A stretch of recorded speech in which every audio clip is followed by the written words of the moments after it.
Frontline.mk. На прва линија.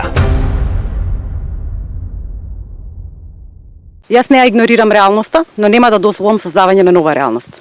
Демократско право, но и морална обврска на секој граѓанин е кога ќе види неправда да реагира по истата.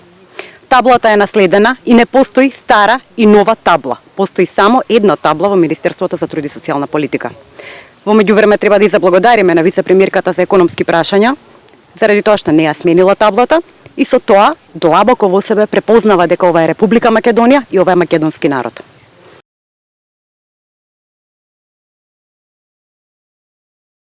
Техничката министерка за труд и социјална политика, Рашела Мизрахи, која ја извршила оваа функција врз основа на незината заклетва дека ќе го почитува Уставот и законите на Република Северна Македонија, отстранувајќи ја официјалната табла на Министерството со уставното име на државата, флагрантно го прекрши токму Уставот и Уставниот закон за спроведување на Уставот.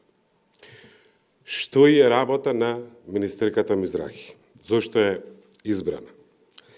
За да внимава да нема злоупотреби во незиниот ресор во контекст на организирање фер и демократски избори. Наместо тоа, таа со овој чин не само што го згази Уставот, туку го прекрши и Законот за ратификација на Преспанскиот договор, ги проблематизира односите со соседна Грција, создаде проблеми во реализацијата на двете децениски стратешки цели на татковината – членство во НАТО и во Европската Унија. Државата нема да дозволи ваква инфантилност. Министерството за труд и социјална политика не е нејзин приватен стан, како што Уставот не е обично парче хартија. На министерката може да не и се допаѓа Уставот или договорот од Преспа, но тоа не и дава право да не ги применува. Без началото на уставност и законитост од државата нема да ни остане ништо.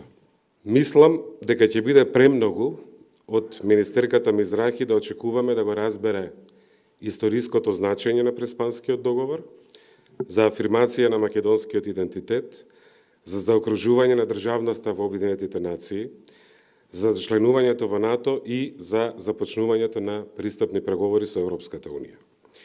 Но таа е должна да ја разбере сопствената заклетва, подпишана во Собранието, и сопствената функција – министер за труд и социјална политика во една техничка влада.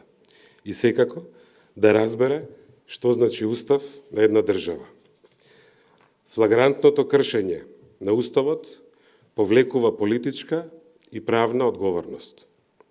Доколку веднаш своето делување не го врати на линија и во рамките на Уставот, му сугерирам на председателот на владата, господинот Оливер Спасовски, да предложи нејзино разрешување до Собранието. Укажувам дека во незиното делување има елементи што можат да повлечат кривична одговорност по член 353 и член 390 од Кривичниот законник, но тоа е веќе работа во делокруг на други државни органи. Frontline.mk. На прва линија.